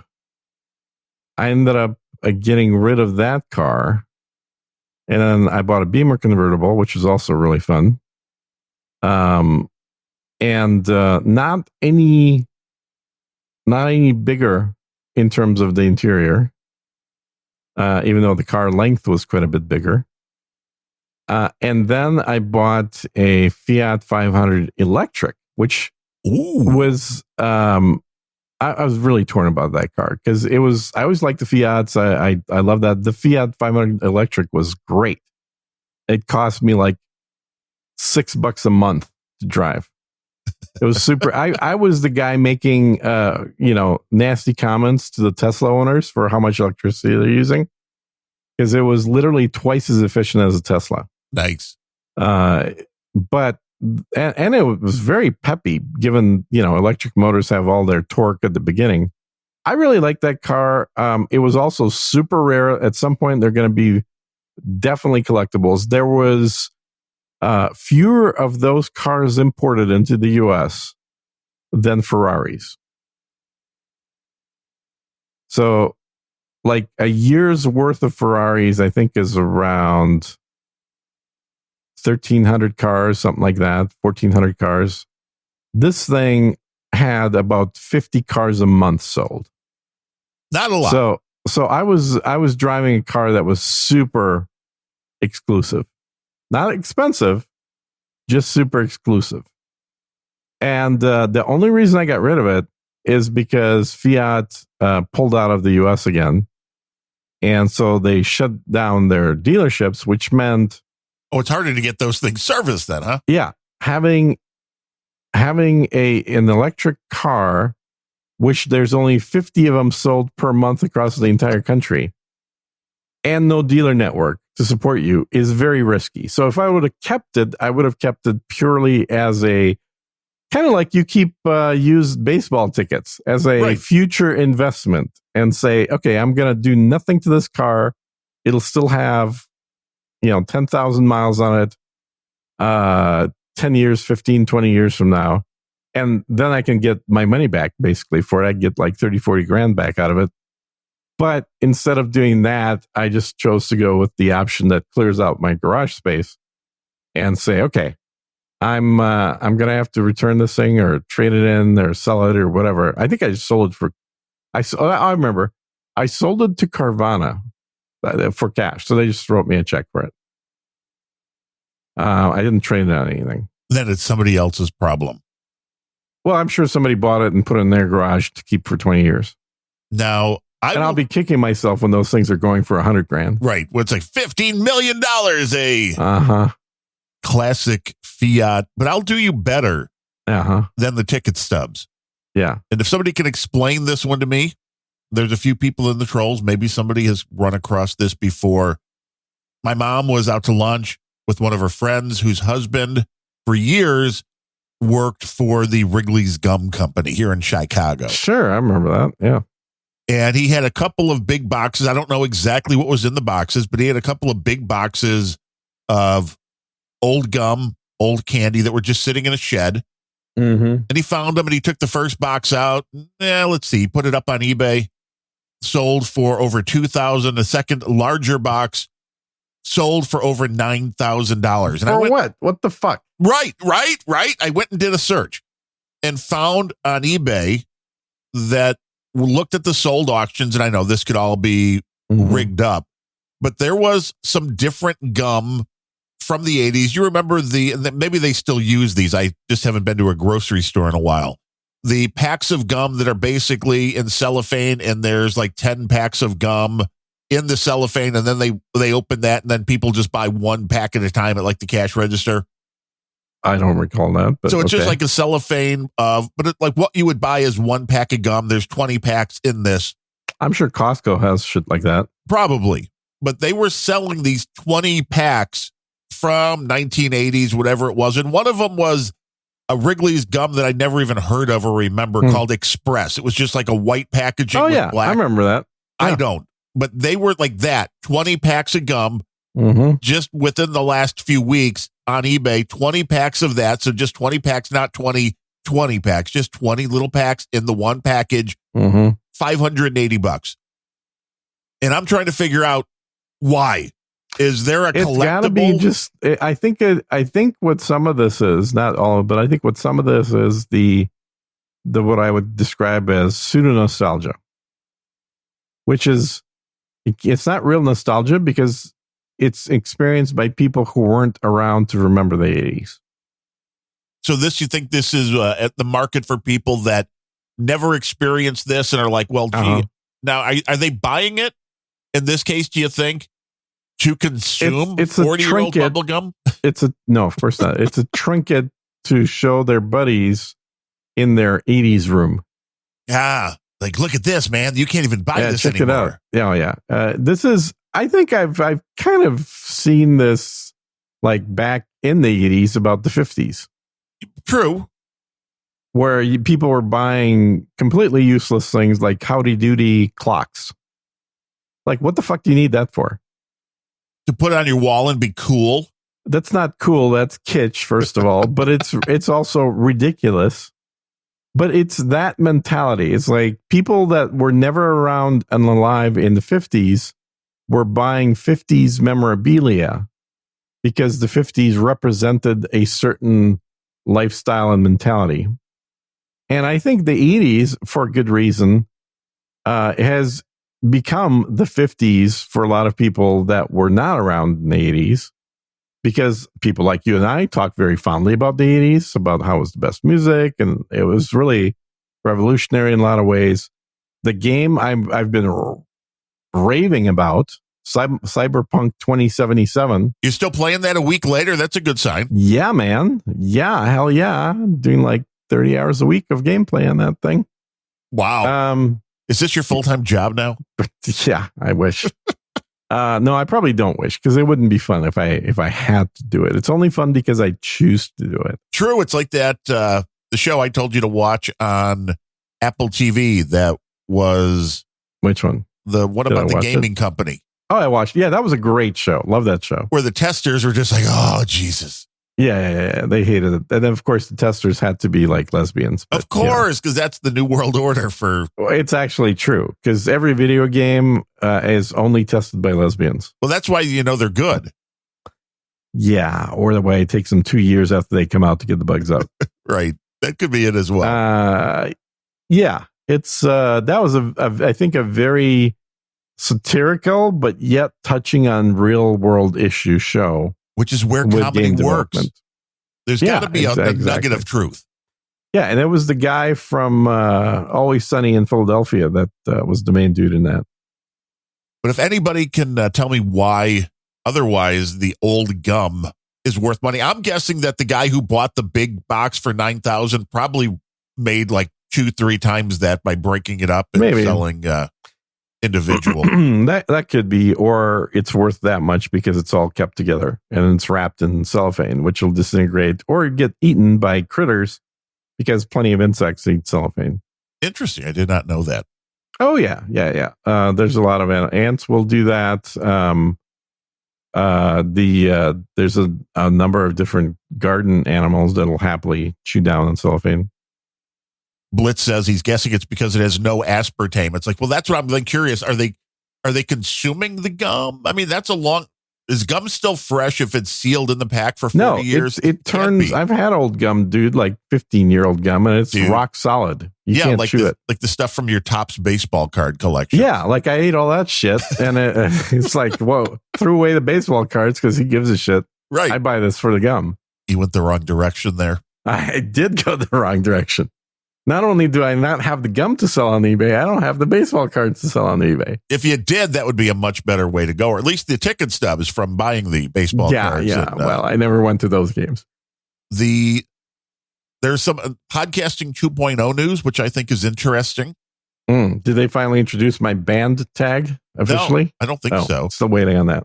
But this is out of Podverse, which is a Podverse FM. That was one of the ones I liked. If you go to podverse.fm/live streams now, it will give you a list of the shows that are currently live and the shows that are scheduled, which I'm noticing. Like, I always have the next rock and roll pre-show scheduled. Most people don't, because there's only like 4 or 5 shows scheduled, including the Podcasting 2.0 with Adam Curry and Dave Jones coming up today. That's on the list. My next rock and roll pre-show is on the list. The Rare Encounter Show, Fun Fact Friday, those are on the list. Show? Behind the Schemes. See, I need to add the upcoming. Yeah, how is it that you add all your other shows, but you forget to add this one? But you notice the top of that page right now is our show live. Oh, well, because that's good. I don't have the next scheduled one up. I only have one, thinking it was just the next show. Who cares? Now that this exists, this is absolute genius. And to me, this is a killer app until it gets overrun, and it will. Yeah. But this is the killer app for somebody. When I interviewed all the guys, sorry to interrupt you. No, you're not. You're not sorry at all. I'm horribly sorry, but I'm going to do it anyway. When I interviewed all those developers for Podcasting 2.0 that I did about almost 2 years ago, not quite 2 years ago, I really liked the guys that were working on Podverse. And when I tested it, I thought it had the most potential. They weren't quite there yet. I couldn't make the shift to Podverse because they were still missing some stuff. But their presentation, their UI, everything was very good. They took my advice about the forward and backward buttons. There's a lot of stuff that I really liked on that app. So I'm very happy to see them continuing on developing and pushing the boundaries with that app. But I think this is a killer app for people to discover new shows, because I'm one of these people that I want to listen to things live if I can. Yeah, I don't, but I get it. Plenty of people do. I prefer to listen to everything at least 1.25x. Right. Sometimes 1.75x. The live stuff. If I could do that live, feel like that would be awesome. Can happen. Well, yes, if you could make that work live, that'd be great. So yeah. Well, like on Timcast yesterday, they celebrated Musk buying Twitter by opening up a bottle of Louis XIV, which was, I think, it's typically around the $100 per drink in a bar, so it was about a $2,000 to $5,000 bottle. And you felt like you were taking part because it was live. It was live, and it was clearly not planned. They were going to be drinking on air. But they were so giddy, and I use the word rarely, but they were so giddy about Musk not just buying the company, but then firing the executives, that they had to celebrate. I think rightfully so. Yeah, I agree. I think this is one of those few bits of good news lately where you can say, maybe the world isn't completely going to hell in a handbasket, but at least it's going to go in a Tesla. Well, and Musk, nobody is, confused. Musk is not the answer. And I don't agree with a lot of his concepts, but he does seem to be a free speech guy, which having that kind of person own Twitter is good. Well, and he put his foot in his mouth just recently by, telling Ukraine they're going to have to start paying for their internet service. Right. How horrible. This guy's their trial is over. Their trial period is over now. We gave you this for free, thinking this was going to be a couple of months. Yeah. Right. Yeah. Exactly. And now it's like these fucking assholes at Twitter like, we demand you don't fire us. Fuck you, people. We Fuck demand you don't fire people for their political views. Yeah. This whole keep giving us free what you've been giving us free. It's like, fuck you. No. Yeah. I hate that mentality. They got away with that with their parents because their parents let them and didn't beat their kids enough. Yes, probably true. Probably true. It's like Elon Musk, see what you get. You can't, no good deed goes unpunished. Well, not only that, Twitter is now owned by an African American. So that's good. He's all for that. He's South African American. That's called an African American. That's big different. Yeah, I don't know if you realize this because Americans aren't very good at geography. But I understand. South Africa is in Africa. Yeah. So really, since I would put Candace Swanepoel up at the top of like the most beautiful women in the world, I have no idea who that is. She is a South African supermodel. I've never heard of her. Oh, well, you've seen her, no question about it. I doubt it. You doubt it? Come on. No.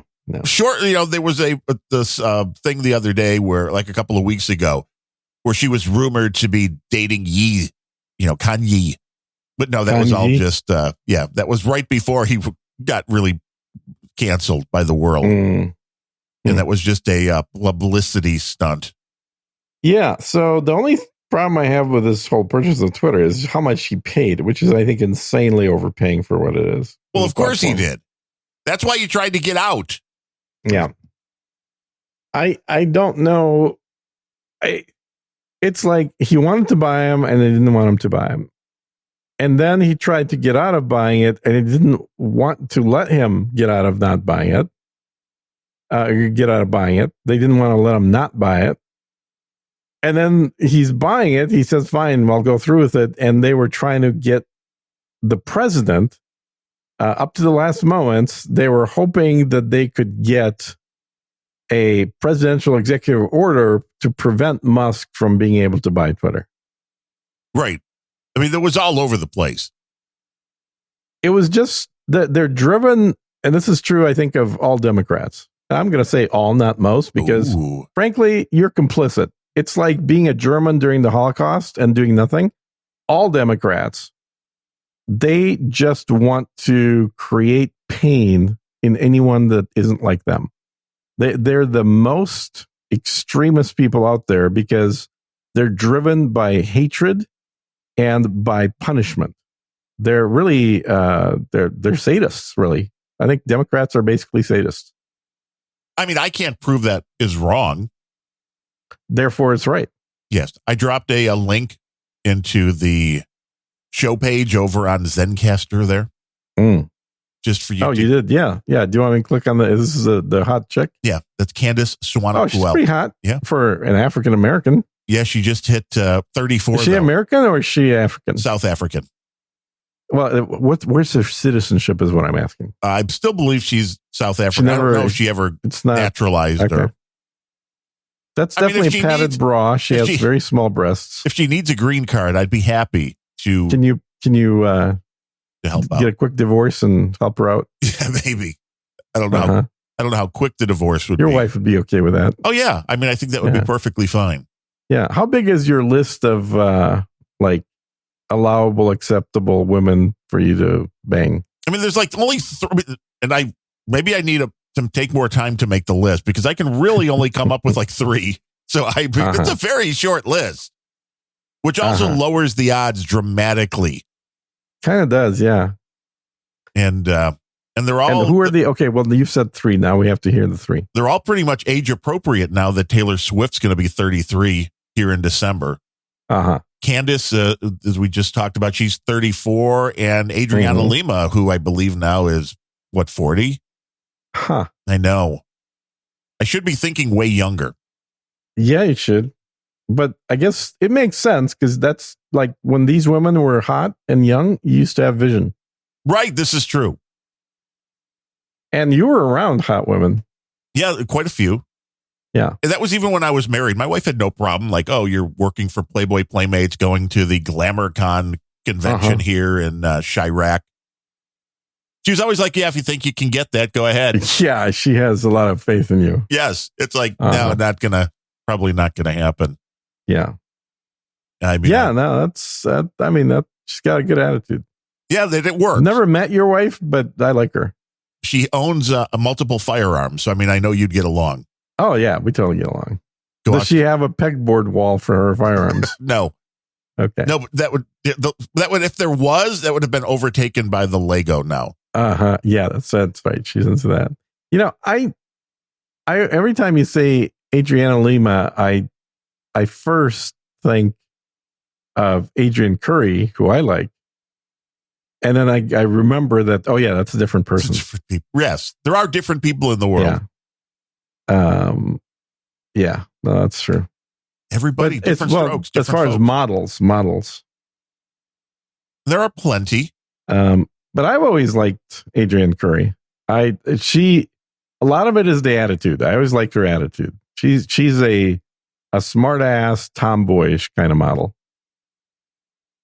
Or, well, I don't know if you can call her. What do you call an old model? I think still a model. I don't think they. Is she an ex model or is she still a model? I don't think anybody becomes ex. I think you're not an ex model, former model. It's just like if you're former model. Maybe clearly she hasn't been modeling in 20 years. You know, usually though, if somebody's an actor, you don't go, well, you haven't had a job in 20 years, so you're an ex actor. I think I would call an ex actor an ex actor. I mean, you could, I guess. So she was the America's Next Top Model winner in 2003. So 20 years ago. I do like that on her Instagram page that I just pulled up. Mm-hmm. The second thing she has listed in her bio is recovered Hollywood douche. So, yes. I like that. She is very much red pilled. Yeah, she is. She was on Timcast, and it was funny because she was the oldest person on that show in the room. Because it's a bunch of millennials. Yes, and she's right on the border of millennial and Gen Xer, born in 82, I think. And she has a list of links to, and she's on Truth Social, she's on Getter, she's on Rumble. Yep. Along with the regular. I mean, also but Twitter I liked her way before any of this stuff. I just really thought she's one of those chicks that'll always put a smile on your face. Like a hot looking chick that knows how to take an engine apart and clean guns. Yes, and you're like that. This is very helpful because sometimes I'm like, hell yeah, I want somebody else to do the work too, like all the time. And like, I don't know if you ever watched. Boy, we're talking about a lot of movies and TV shows. Did you ever watch Big Love? Maybe that sounds familiar. Big Love was an HBO show for about 40 seasons about a polygamous Mormon. Oh, then no. Oh, it's a great show. I would recommend it. But 4 years worth of seasons, there's a lot to watch there. But it was a show about a guy who is a successful business owner and, liked in the community, blah, blah, blah. And then you kind of find out at the end of the episode of the first intro episode that he is, got more than one wife. And, now that's just asking for trouble. Everything. Well, and what the biggest thing I think that show does after you watch it for a while is you realize, why would any man want this? Right. It's so much work.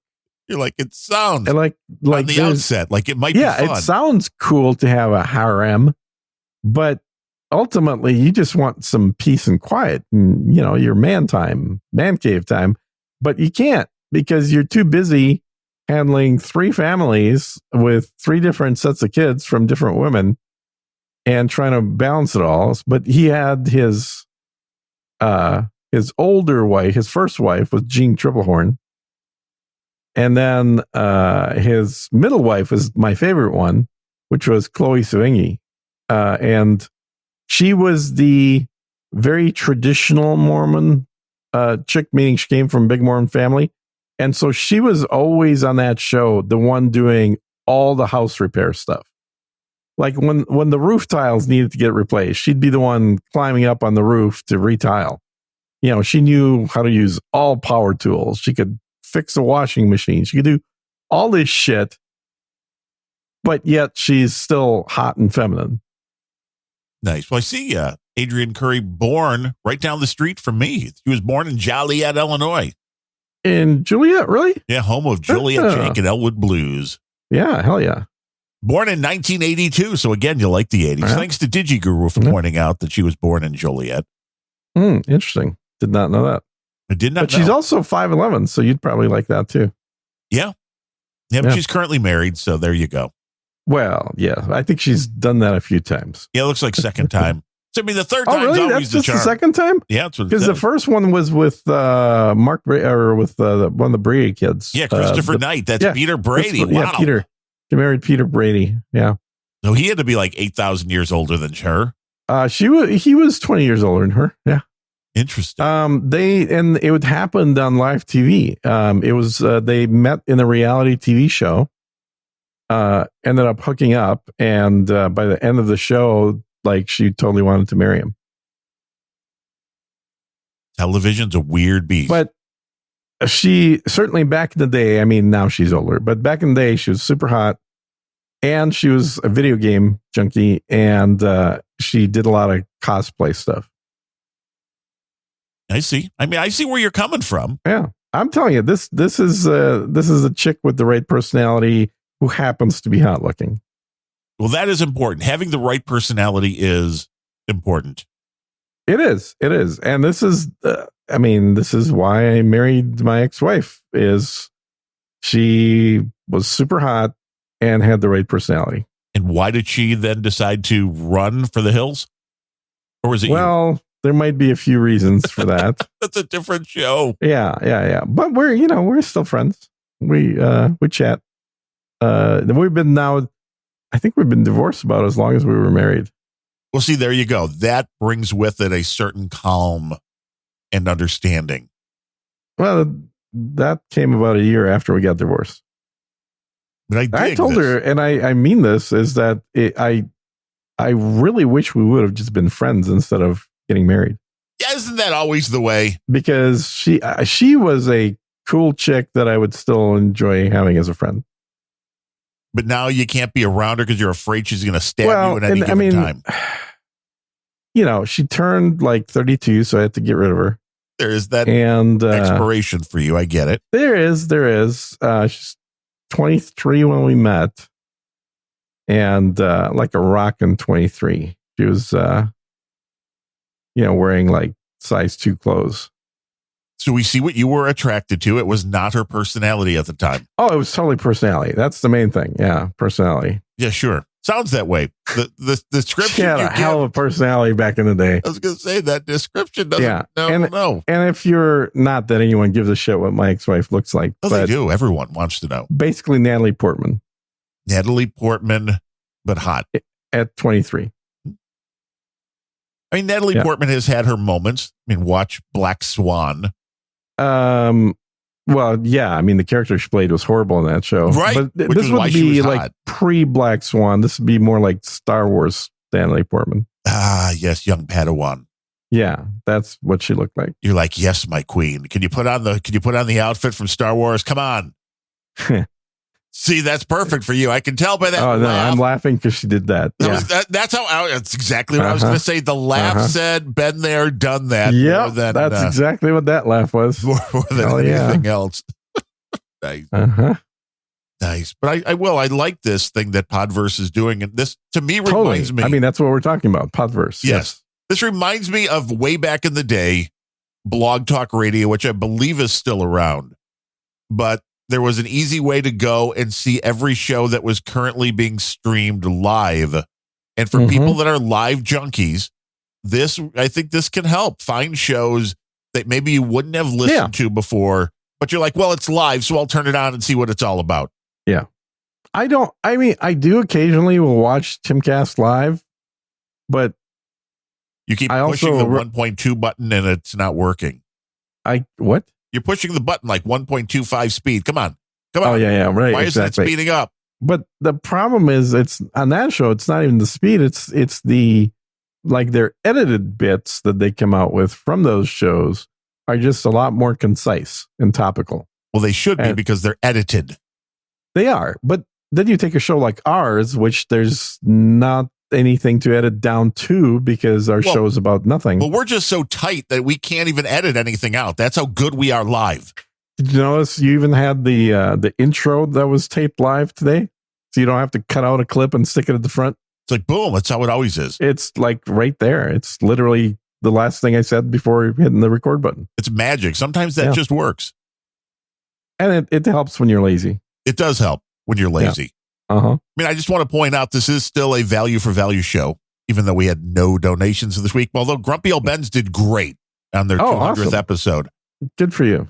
We're still a little short of that here, but I mean, I know Gene says not to donate.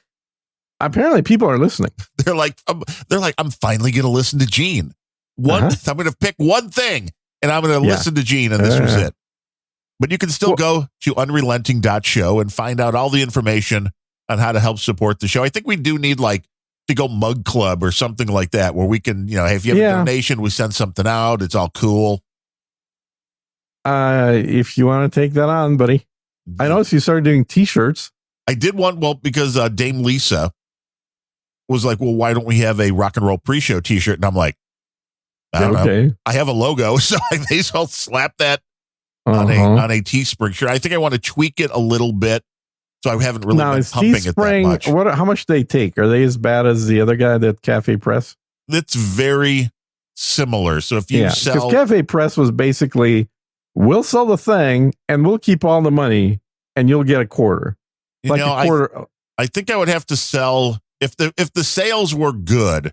I would go to our buddies over at noagendashop.com. Yeah. And have them make it. I own the domain noagendastore.com, which takes you to my Teespring site. Oh. Which No Agenda Store? Yeah, .com. You're sitting on that? Yeah, I've got that. Well, I use it. It's not sitting on it. I use it for selling No Agenda merchandise, which then I cut in the boys at No Agenda, which is how it all works. Mm-hmm. But for something, if I remember correctly, if you take a T-shirt and sell it for $33, you're making about $8 or $9 profit, I believe. Who the hell pays $33 for a T-shirt? That's insane. That's like normal now. $10 is what a T-shirt should cost. I would agree, but that's not the world we live in anymore. I wish they were. When I was doing the fan club for the country music artist Canadian Carolyn Dawn Johnson, sweet lady. When we had the T-shirts printed up, this was probably 2008, right around there, that the T-shirts were, for us to print them up, were $5 a piece, and then you could sell them for $20. But you were buying them for $5 a piece, custom printed. I think that's the long one now. Yeah, that's about right. It's a little on the expensive side, but I guess in lower quantity. It was lower quantity and not the crappiest T-shirt. Yeah. But, again, there's a big difference. I remember pricing out shirts, and they were like, you get them printed for between $3 and $5. Yeah.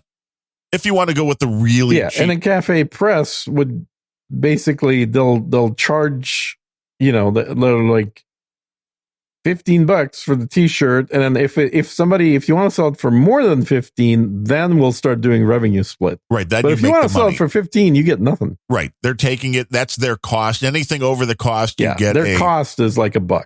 Anything you want to charge over that, they will give you. So it basically becomes, hey, you're buying a $15 shirt, and everything you pay over that is your donation to support the show. Part of it, not even the whole thing. It's most of it over that. They don't take that was like their cut, I believe. And maybe it's different. I haven't dealt with them in a while. Forever. But I remember I used to do. For short little runs, printed, yes. So. Now, if I got like 100 orders for Rock and Roll Pre-Show or Unrelenting T-shirts, then I'd be like, well, wait, we're going to move this to. Yeah. And the minute you move it, people stop ordering. So it'll be a beautiful. Oh, yeah, totally. Hey, we ordered 10,000 shirts. Great. Yeah, then you want to put them on eBay and just said 1980s. Yes. And then whatever. I just found on eBay, and I think I have to order one. It was the T-shirt, $22. in the same color. Do you remember from the 80s, the Reggie bar? Reggie Jackson had his own chocolate bar. Did he? I don't recall that. Yeah, and the logo was cool because it was Reggie swinging the bat. Mm. And I remember that, and I went because I was looking up old candy to see what it sold for. Yeah. Mm-hmm. And there is somebody making T-shirts of that Reggie Jackson bar, the Reggie bar, the logo on a shirt that was the same color as the wrapper back then. I'm like, oh, that's cool. I want one. Reggie's awesome. So that was, how long did they make those? It was only around for a couple of years, the Reggie bar. But it was nationwide. It wasn't like it was just a New York thing or something like that. They were big, man. Reggie was probably right after the 77 World Series where he hit 3 home runs in one game. He was never hotter than right about that point in time. Yeah, interesting. Yeah, I remember watching them in the 80s. Yes. Late 80s. It's funny how everything for us happened in the 80s. It is kind of funny. Because I think he was playing for Kansas City back then.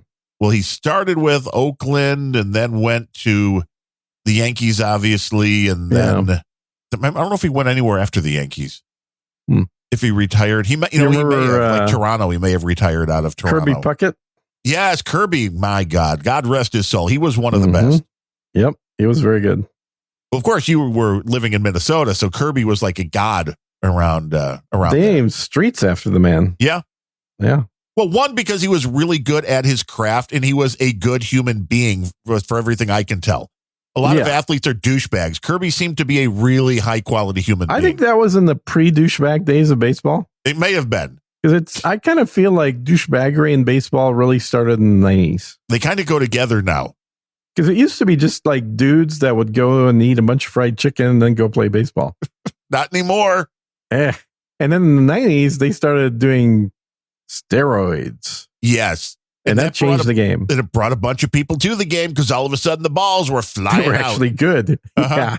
And then they went, oh, wait, this is bad. And for some reason, I still will not get this. The players like Clemens and Bonds and Sammy Sosa are being punished.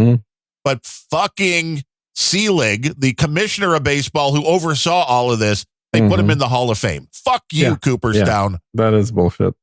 It's unbelievable. The hypocrisy of that. Oh, yeah. No, it is ridiculous. But it used to be that you'd need just, God-given talent to be good at the game. Like you had to have the right genetics for it and a bit of a gut. Yes, that seemed to help in baseball in the 60s. Yeah, it sure seemed, and chewing and spitting. The Babe Ruth look. You're like, that's us. Exactly. He's the Kevin Smith of baseball. Kind of is, yeah. Although he was more successful than Kevin Smith, I think. A little bit. He definitely got laid more.